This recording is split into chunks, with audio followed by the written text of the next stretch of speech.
Hello everybody, hi, I am Dr. Unnati and today in this video I'm going to be telling you everything you need to know about the blood pressure.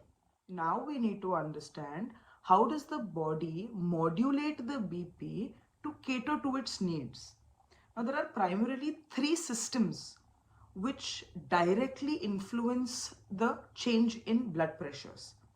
The first is the nervous system. This includes the sympathetic and the parasympathetic nervous system. I'll give you an example to make this concept a little more clearer. Say for example, you are angry. Now a certain type of hormone is released when you're angry. Say you may be afraid of something, you're scared of something, adrenaline is released. Now these hormonal release go and stimulate the sympathetic nervous system. This nervous system will directly go and it will constrict the blood vessels. Once the blood vessels are constricted, the pressure automatically rises. So this is how the sympathetic nervous system increases the blood pressure during certain periods to cater to the body's demands. Now once that episode is over, once the influence of those hormones are over and the stimulation of this nervous system is stopped, we need to get the pressures back to normal.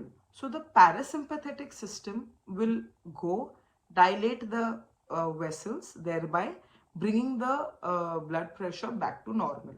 So this is how the nervous system helps regulate and modulate the blood pressure. The second very important system is the renin-angiotensin system. This system gets activated when there is a reduced salt intake and the salt levels in the blood reduce.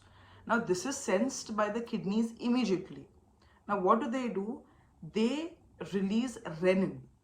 Renin helps in increasing the blood pressure by constricting the vessels.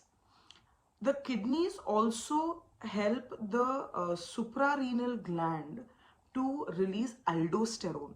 Now what does this aldosterone do?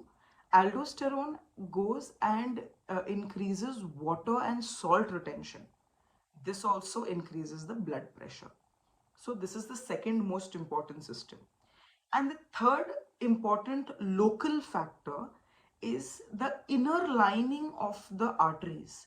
Now these inner linings of the arteries possess certain compounds like nitric oxide, which is a vasodilator, and it can also contain endothelin, which is a vasoconstrictor.